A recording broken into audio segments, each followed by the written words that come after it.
दया। धीरे से दोनों आंखों को खोलिए। पैड और पेन निकाल लीजिए।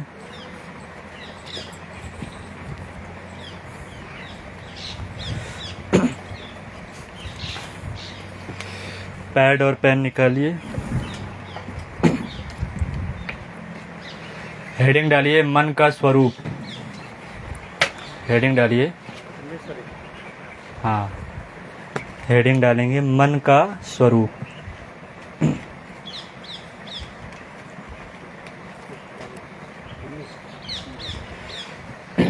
हेडिंग डालिए मन का स्वरूप। उसमें लिखिए पंडित श्री राम शर्माचार्य के अनुसार, पंडित श्री राम शर्माचार्य के अनुसार, पंडित श्री राम शर्माचार्य के अनुसार मन के 3 प्रकार हैं। पंडित श्री राम शर्माचार्य के अनुसार मन के 3 प्रकार हैं।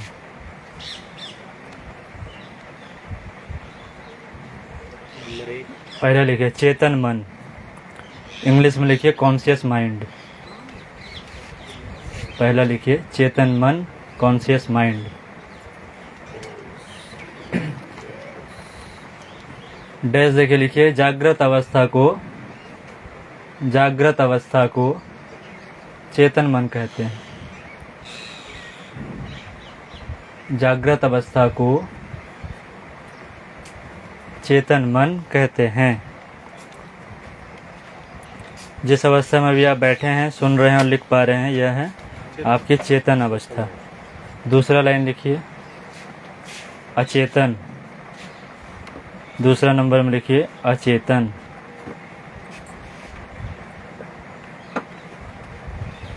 मन का वह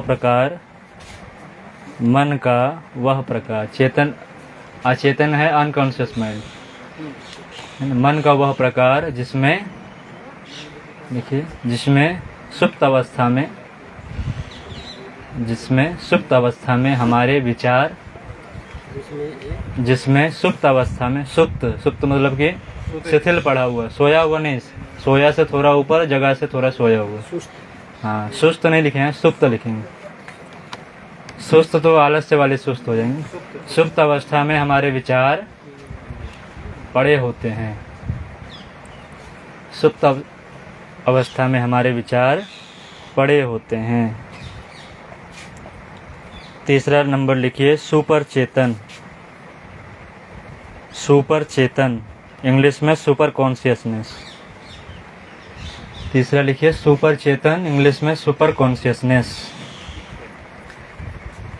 समस्त रिद्धि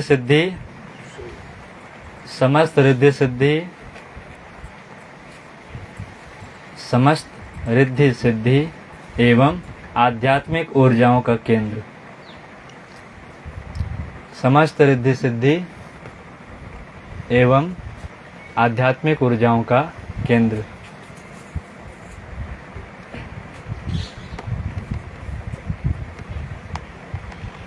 लिखे। अब जागृत अवस्था मन की कितनी होती है? 10%। आध्यात्मिक ऊर्जाओं का केंद्र। कॉन्शियस माइंड केवल 10% एक्टिव होती है। बाकी के जो मन है 90%, मन के जो 3 स्वरूप में 10% हमारा कॉन्शियस माइंड है, जिससे हम लोग काम लेते हैं। बाकी के जो 90% है वो है हमारा अचेतन मन और सुपर कॉन्शियस, दोनों। उसको यूज ही नहीं करते, वो हमारा सोया पड़ा हुआ है। उसके लिए ध्यान पर जगाइए तो सही। सुप्त है ना, इसलिए तो सुप्त लिखा है वहाँ पर। तो सुप्त अवस्था में पड़ी हुई है, उसे ध्यान साधनाओं के द्वारा, मंत्र साधना के द्वारा, उपवास के द्वारा, इन सब माध्यम से, स्वाध्याय से, सत्संग से, इन सब चीज़ों से उसे जगाया जाता है ना, अनकॉन्शियस माइंड। सुप्त अवस्था में हमारे विचार सब वहाँ पर दबे पड़े, छुपे रहते हैं वहाँ। कैसे पता लगेगा वो जागृत हो गया? जब आपके काम ऐसे बनने लगेंगे, खुद ही समझ में आ जाएंगे आपको कि कहाँ से बातें। आपको एहसास हुआ कभी? हाँ, बिल्कुल होगी। जो करेंगे बिल्कुल होगी। उसमें आपकी कैपेसिटी बिल्डिंग यदि होना शुरू हो गया तो बाहर से नहीं आ रही है, वो अनकॉन्शियस से ही बाहर निकल गया है ना। आदमी ग्रो करने लग जाए। आपका यदि पर्सनैलिटी डेवलपमेंट सही तरीके से हो रहा है, सर्वांगीण विकास जो कहते हैं, होलिस्टिक पर्सनैलिटी डेवलपमेंट, उसमें जैसे शरीर मन आत्मा है, तो मन यदि आपके मजबूत हो रहे हैं, जैसे पढ़ने में कहीं फोकस कर रहे हैं आप, तो आजकल तो फोकस की जो प्रैक्टिकल देखी गई है, तो एक विचार पर व्यक्ति मात्र 18 सेकंड ही फोकस कर पाता है। किसी भी एक विचार पर व्यक्ति केवल 18 सेकंड। आज से 20 साल पहले जब किया गया था, लोग 26 मिनट तक फोकस करते थे किसी एक विचार पर। जैसे आपको एक शब्द दिया गया चंद्रमा, अब चंद्रमा के बारे में सिर्फ आप 18 सेकंड मैक्सिमम आप सोच सकते हैं, उससे ज़्यादा आप सोच ही नहीं पाएंगे, तुरंत आप फ्लक्चुएट कर जाएंगे किसी दूसरे चीज़ पर। तो ये हमारी हो गई याद, पेशेंस से समाप्त हो गया ना इस मोबाइल के चक्कर में। सही कैसे करेगा? ध्यान, नहीं, इसके लिए बस ध्यान। होते हुए ये चीजें जागृत हो जाती है, फिर दिमाग एक मतलब इतनी जगह जाता है, फिर घूमता ही रहता है आदमी 1-2 घंटा। उसीलिए तो हमने पहले दिन बताया था कि आप शरीर हैं कि आत्मा है। आप देख रहे थे या शरीर देख रहा था? तो इस शरीर के माध्यम से आत्मा देख रही होगी। शरीर तो यहीं पड़ा हुआ है।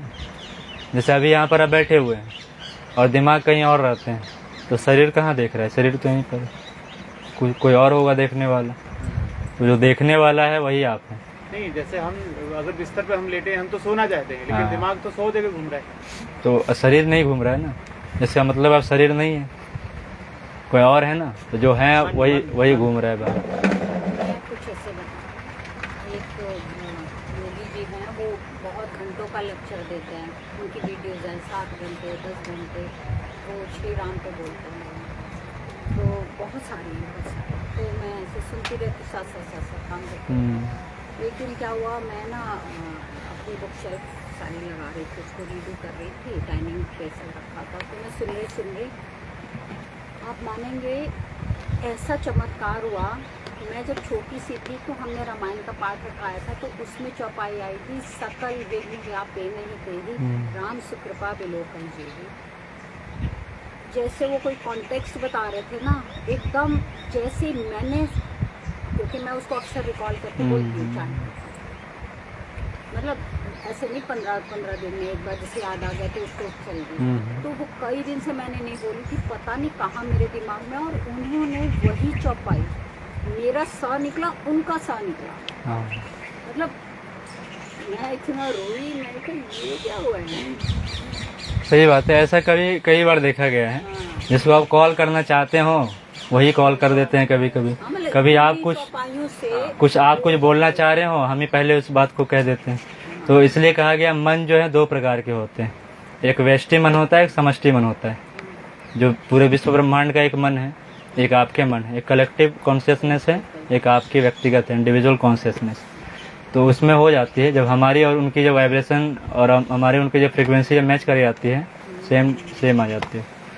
तो इसलिए हम वो सब काम करें, क्योंकि हमारे हर एक क्रियाकलाप के प्रभाव हमारे आसपास के वातावरण में पड़ती है। इसलिए हम ये ना सोचें कि हम अकेले हैं। इसलिए भगवान कृष्ण गीता में कहते हैं कि हर आत्मा एक फूल है ना। हर आत्मा एक यदि फूल है, उस सभी को यदि एक धागे में यदि पिरो दिया जाए तो सब एक में आ जाएंगे। वो जो धागा है वही परमात्मा है, और वो सब फूल हैं वो अलग अलग आत्माएं हैं। तो हम सब अपने आप को अलग ना समझे, सब एक दूसरे से जुड़े हुए हैं। हम हर व्यक्ति एक दूसरे से जुड़े हुए हैं, ना कुछ जुड़े हों तो जो हम श्वास छोड़ रहे हैं वही श्वास तो आप भी ले रहे हैं, जो आप छोड़ रहे हैं वही श्वास हम भी ले रहे हैं। हमारे लिए तो ऐसा नहीं कि हमारे लिए जुपिटर से अलग से श्वास आ रही है, आपके लिए मंगल ग्रह से अलग श्वास आ रही है। वही श्वास सबको सब ले रहे हैं। सुअर जो श्वास छोड़ रहा है वही हम भी ले रहे हैं, जो हम छोड़ रहे हैं वही कुत्ता भी ले रहा है। तो सब एक दूसरे से जुड़े हुए हैं, कोई एक दूसरे से अलग नहीं है ना। इसलिए भेदभाव करना, छुआछूत करना, जाति पाति करना सब छोड़ दीजिए।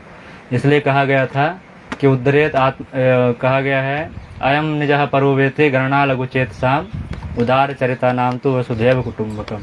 ये मेरा है, ये तेरा है, ये कम होगा, वो ज़्यादा होगा, ये सब निम्न बुद्धि वाले लोग करते हैं। जो उदार हृदय के होते हैं, जो बड़े विशाल हृदय वाले होते हैं, वो सबको अपना ही मानते हैं, पूरे विश्व वसुधा को अपना परिवार कुटुंब मानते हैं। तो ये सब सनातन परंपरा है। इसलिए छोटी छोटी चीज़ों पर हम लोग ना लड़ें, है ना। आजकल जाति पाति में भी उपजातियाँ बन गई, कई तरीके के वर्ण व्यवस्था में भी कई वर्ण व्यवस्थाएं बना दी। यदि भगवान कृष्ण की जन्म जयंती मना रहे थे तो भगवान कृष्ण को यदि हम लोग उदाहरण मान के चले तो भगवान कृष्ण चारों वर्ण के दायित्व निभाए थे। उन्होंने ब्राह्मण बन करके गीता का उपदेश भी दिए। वो दुनिया का सबसे महान ग्रंथ हुआ गीता। शूद्र के रूप में जितने भी संत महात्मा राजसू यज्ञ में आए सबके पैर धोए, सबके चप्पल जूते अलग किए, झूठे पत्तल उठाए, तो शूद्र का काम है। तो भगवान कृष्ण में देखिए दोनों चीज़ दिखने को मिल रहा है।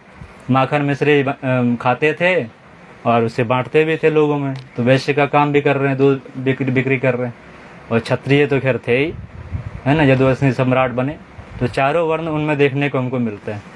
इसलिए हम लोग आपस में न लड़े, तुम क्षत्रिय हो, तुम ब्राह्मण हो, हमें सम्मान दो, हमें इसको धिक्कारो, उसके हाथ का पानी नहीं पिएंगे, उस कुएं पर हम नहीं जाएंगे।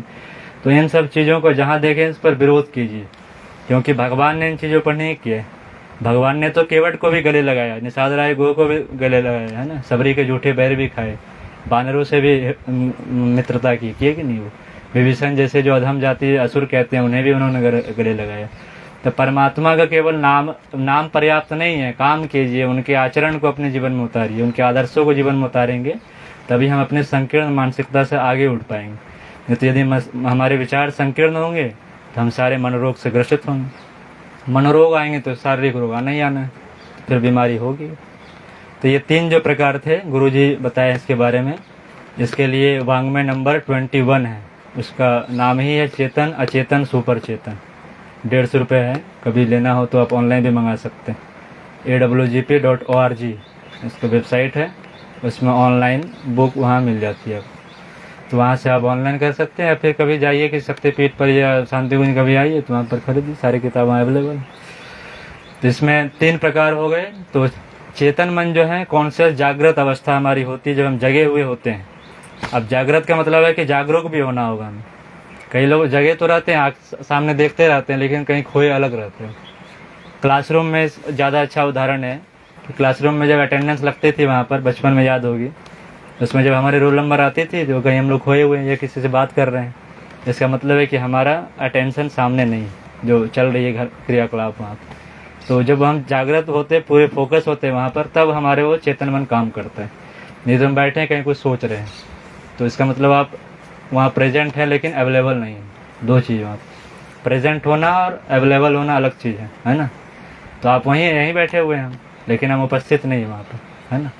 तो ये जब दोनों चीज़ एक साथ घटित होती है, प्रेजेंट भी हो और अवेलेबल भी हो, है ना, उपस्थित भी हो और उपलब्ध भी हो, दोनों चीज़ होनी चाहिए। केवल उपस्थित होने से नहीं हो, उपलब्धता भी हो। नहीं तो क्लास में लोग पढ़ा के टीचर चले जाएंगे और जब पूछा जाए तो पता ही नहीं है उससे, क्योंकि मैं उपलब्ध नहीं था। उपस्थित तो था वहाँ पर वो, लेकिन उपलब्ध नहीं था। तो जब हम उपस्थित और उपलब्ध दोनों हो जाते हैं तब हम जागृत अवस्था में रहते हैं, तब हमारा चेतन मन काम करता रहता है। नहीं तो हम आँख खोल करके भी अचेतन के ही अवस्था में रहते हैं, सुप्त अवस्था में। उसमें एक वर्ड जोड़ लीजिए पहले वाले में, प्रेजेंट एंड अवेलेबल, उपस्थित और उपलब्ध। चेतन वाले में उपस्थित और उपलब्ध दोनों साथ घटित हों, प्रेजेंट भी रहें और अवेलेबल भी रहें। आपसे कोई पूछा जाए तो आप फटाफट उनके जवाब दें, तभी समझे कि हम जागृत अवस्था में। वरना आंखें खुली हो और दुनिया भर के सेक चिल्ली वाले ख्याल यदि बना रहे हैं बैठ करके, तो आपकी अचेतन की अवस्था है, चेतन अवस्था नहीं है, कॉन्शियस माइंड में नहीं चल रही। अगला है आपका अचेतन, है ना, अनकॉन्शियस माइंड। अनकॉन्शियस माइंड को बड़ा पावरफुल बताया गया है, क्योंकि सुपर कॉन्शियसनेस जो है वो स्पिरिचुअल वर्ल्ड वाली बात है, सुपर चेतन वाली, और इस पर सबसे अधिक काम किए थे महर्षि अरविंद। अचेतन अवस्था जो है वो सांसारिक हमारे जो फिजिकल वर्ल्ड है उस पर प्रभाव डालती है। अचेतन मन ऐसा है जिसमें कि हमारे पूर्व जन्म के संस्कार दबे हुए रहते हैं। पूर्व जन्मों के जो गुण हैं, स्वभाव हैं, कर्म हैं, संस्कार हैं, ये सभी हमारे अचेतन मन में छिपे रहते हैं, दबे हुए रहते हैं। इसलिए कभी कभी हम लोग ऐसा भी काम कर जाते हैं जो हम जिस वातावरण में रह रहे हैं उसके अनुकूल ना हो, है ना। एक विद्वान पंडित के घर में जन्मा बच्चा भी कोई गलत काम कर देता है, इसका मतलब है वो कहीं न कहीं पूर्व जन्मों से उसका संबंध रहा है। कुछ ऐसे लोग होते हैं जिसके प्रति हम जल्दी आकर्षित हो जाते हैं, जबकि हम उनको कभी देखे भी नहीं, मिले भी नहीं, एक्सीडेंटल कहीं हम देखें और लगता है कि कई दिनों से इनसे जुड़े हुए व्यक्ति। तो इसमें यही है कि हम पूर्व जन्म से उनसे किसी न किसी प्रकार के संपर्क थे। जैसे हम ही आप यहाँ पर मिले तो हमारे आपके कहीं ना कहीं पूर्व जन्म के कोई ना कोई रहे होंगे, है ना, चुकता करना। हो सकता है कि आपने हमें पढ़ाया हो, बताया हो, उसको पूरा करने के लिए आज यहाँ बैठ गए। तो कहीं ना कहीं रहते हैं, कोई सब हिसाब बराबर ही यहाँ करना पड़ता है। संसार का काम ही वही है कि आप लोग अपना अपना हिसाब बराबर करने आते हैं, चाहे देवता हो या मनुष्य हो, कोई भी हो। तो इसलिए एक नेटवर्क है, किसी न किसी जन्म का प्रारब्धवश यहाँ पर हम लोग जुड़ते हैं एक दूसरे से। तो अचेतन मन में हमारी सारी जो प्रारब्ध हैं, पिछले जन्म के जितने भी कर्म हैं, संस्कार है, सब वहाँ पर दबे रहते हैं। लिखना है तो लिख सकते हैं। पूर्व जन्म के गुण, कर्म, संस्कार दबे होते हैं। पूर्व जन्म के गुण, कर्म और संस्कार दबे होते हैं अचेतन मन में।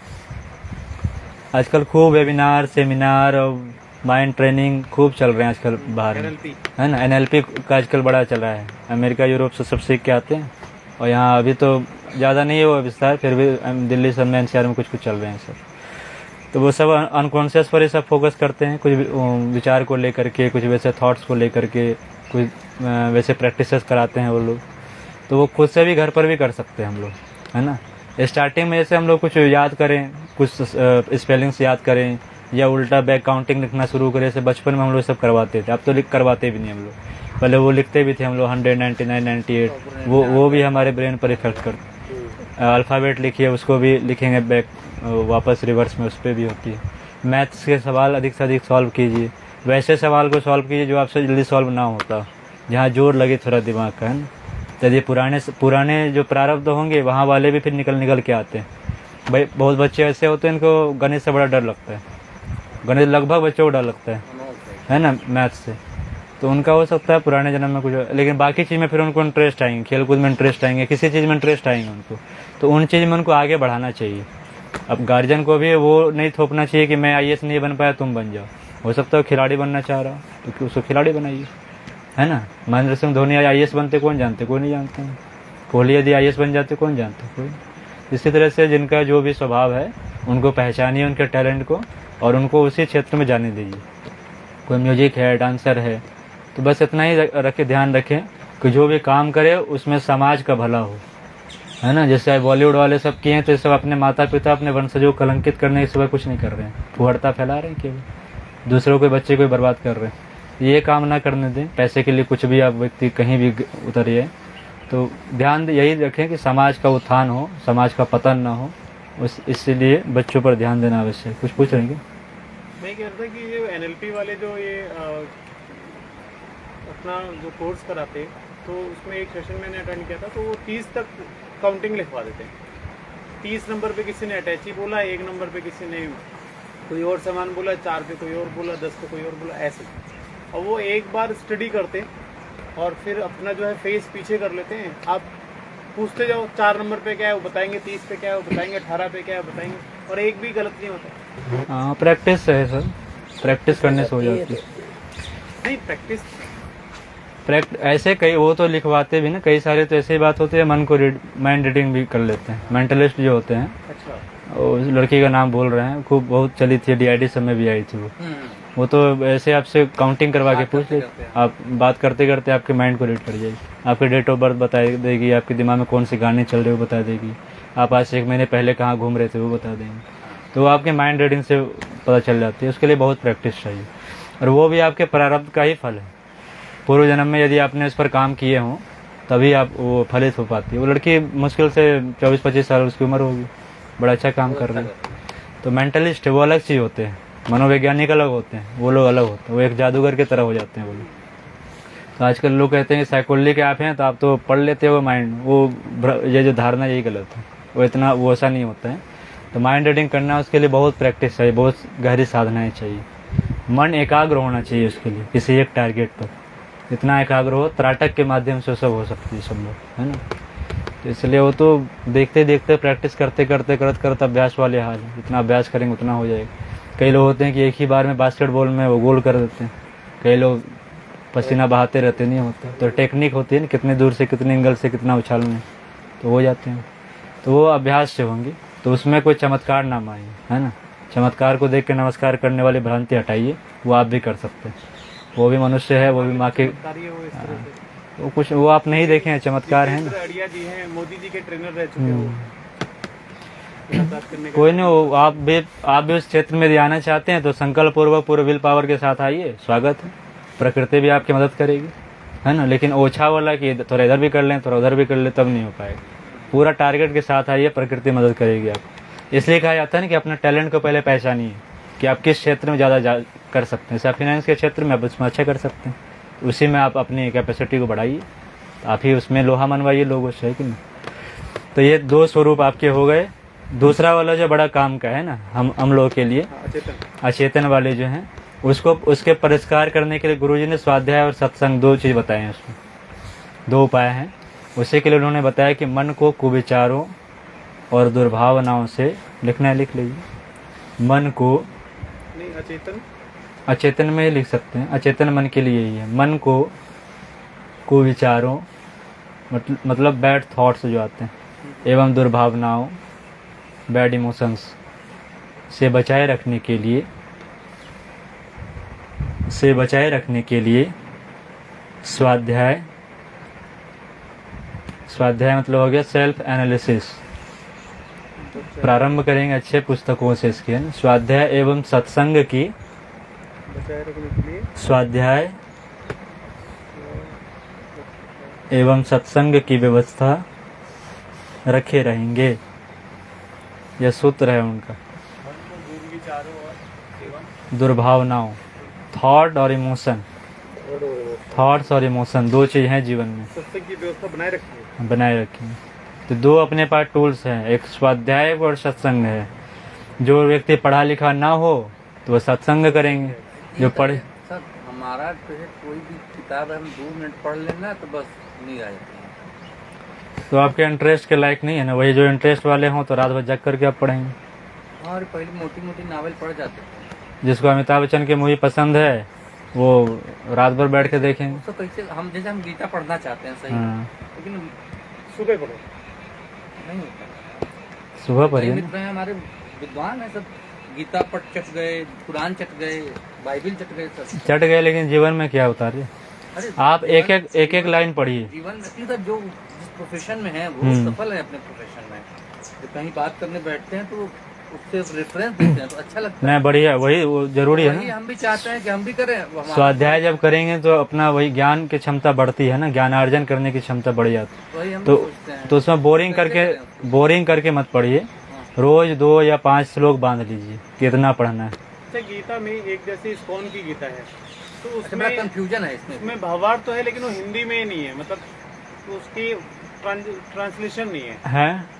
ट्रांसलेशन है, बढ़िया, हिंदी में भी आती है, अब तो कई भाषाओं में आती है। अपनी गीता अपने यहाँ गीता वो नहीं, अपने यहाँ युग अनुकूल युग गीता करके हमारे यहाँ आती है, गायत्री परिवार में युग गीता करके आती है। डेली लाइफ में कौन कौन से 700 श्लोक हमारे लिए सब सारे इम्पोर्टेंट नहीं, अच्छा। जो इम्पोर्टेंट हैं। आज जैसे उसमें पहले अध्याय में कहा गया है कि कौरव की तरह से ये महारथी हैं, तो उनको हम लेके अब क्या करेंगे उसमें।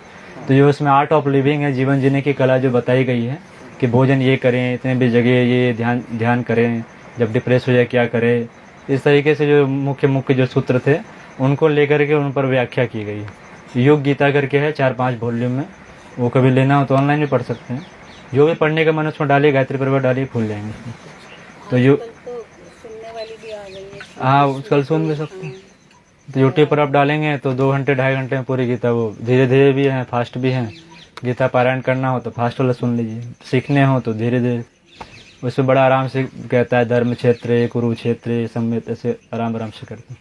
फास्ट वाला है तो फास्ट भी सीख सकते। तो 5-5 लोग उसमें बांध लीजिए कि आज इतना 5 पढ़ना है, तब इंटरेस्ट जगेंगे।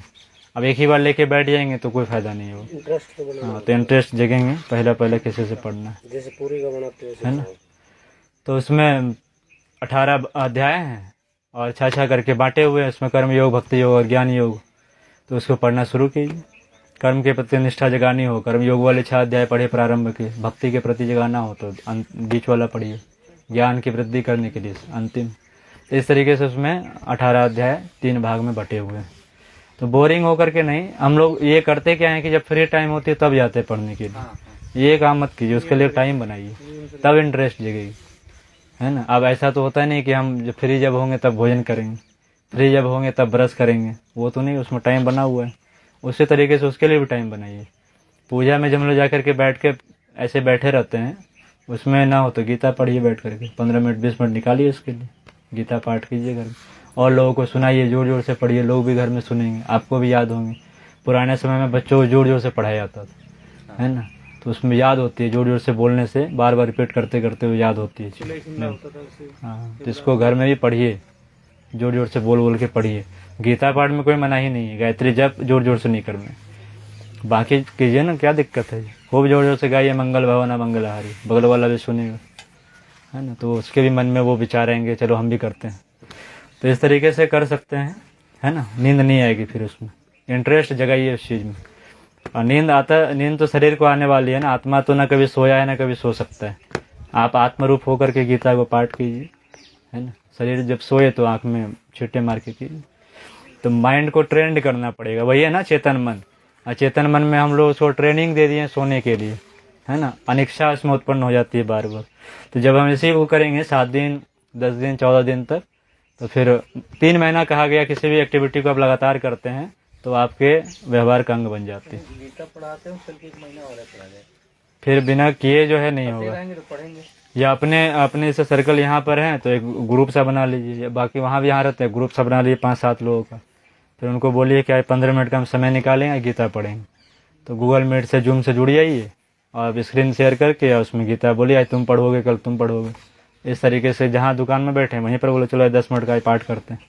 तो वहाँ एक आदमी श्लोक पढ़ ले, दूसरा आदमी उसकी व्याख्या कर ले, कुछ चर्चा करना उसको चर्चा कर लीजिए। हम एक ग्रुप बनाए, आपको शामिल कर लें तो कर लीजिए, कोई दिक्कत नहीं। कई सारे ग्रुप में आप में भी एक में आ जाएंगे और क्या। तो उसमें कर सकते हैं ना, 10 मिनट 15 मिनट समय निकालिए, बस उसी मैटर के रिगार्डिंग केवल बात करके, बाकी ओम शांति शांति शांति कर दीजिए। प्रारंभ में गायत्री मंत्र कर दीजिए, सबकी भूमिका बन जाएगी। जो छूटे हैं तब तो वो आ भी जाएंगे।